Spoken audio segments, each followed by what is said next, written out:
JB Kazura namanyonko mweshongo zurangana wayishongore byeshongoro by'edini Nkatolika kandi bimwe hari ebyo harimu turyamushanga y'omwana wa Ruhanga nkwata mukono tata nkumanye nimwije tuze Galilaya ninza kuhereza Mukama reka ngusime mujuni kandi omugabe ebirungi byonkorire tata hamwe n'ebindi bingi. Baganiraho n'omwe mu beshongozi bakuru ba Archdiocese ya Mbarara ku rwo mu Keleziya ya Uganda Martyrs Mbarara January Mazimba yatugambira ko abire namumanya. Mutima wa Mukama mpweze omushishogo kweta JB Kazura n'omweshongozi mukuru witwa diocese kandi oyimbira ibyeshongoro bingi munonga kandi nyamurungi mbwenu amakuru go kufa kwega tukanga twena diocese yone yakangarana beshongozi bona bakangarana okutwara hamwe Mbarara Archdiocese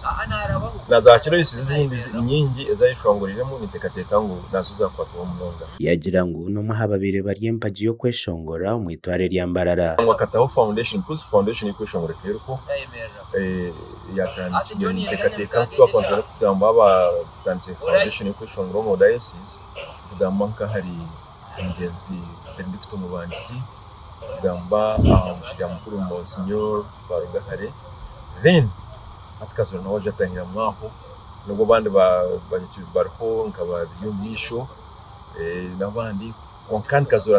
atahira mwaho kandi akora umurimo muhango munonga. Twaganiraho na Reverend Father Richard Binomugisha urukure bya music mu Archdiocese ya Mbarara yashobora ku JB Kazura biraremwe mu mpango mbyeshongoro ebyedini Nkatolika mu Archdiocese ya Mbarara akozire ekintu cyango munonga. He has made a tremendous contribution to the liturgy in the Archdiocese of Mbarara.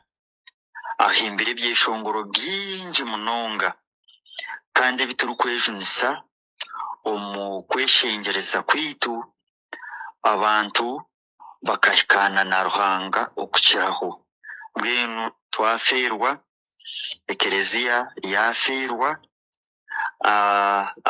abanyibanda baferwa.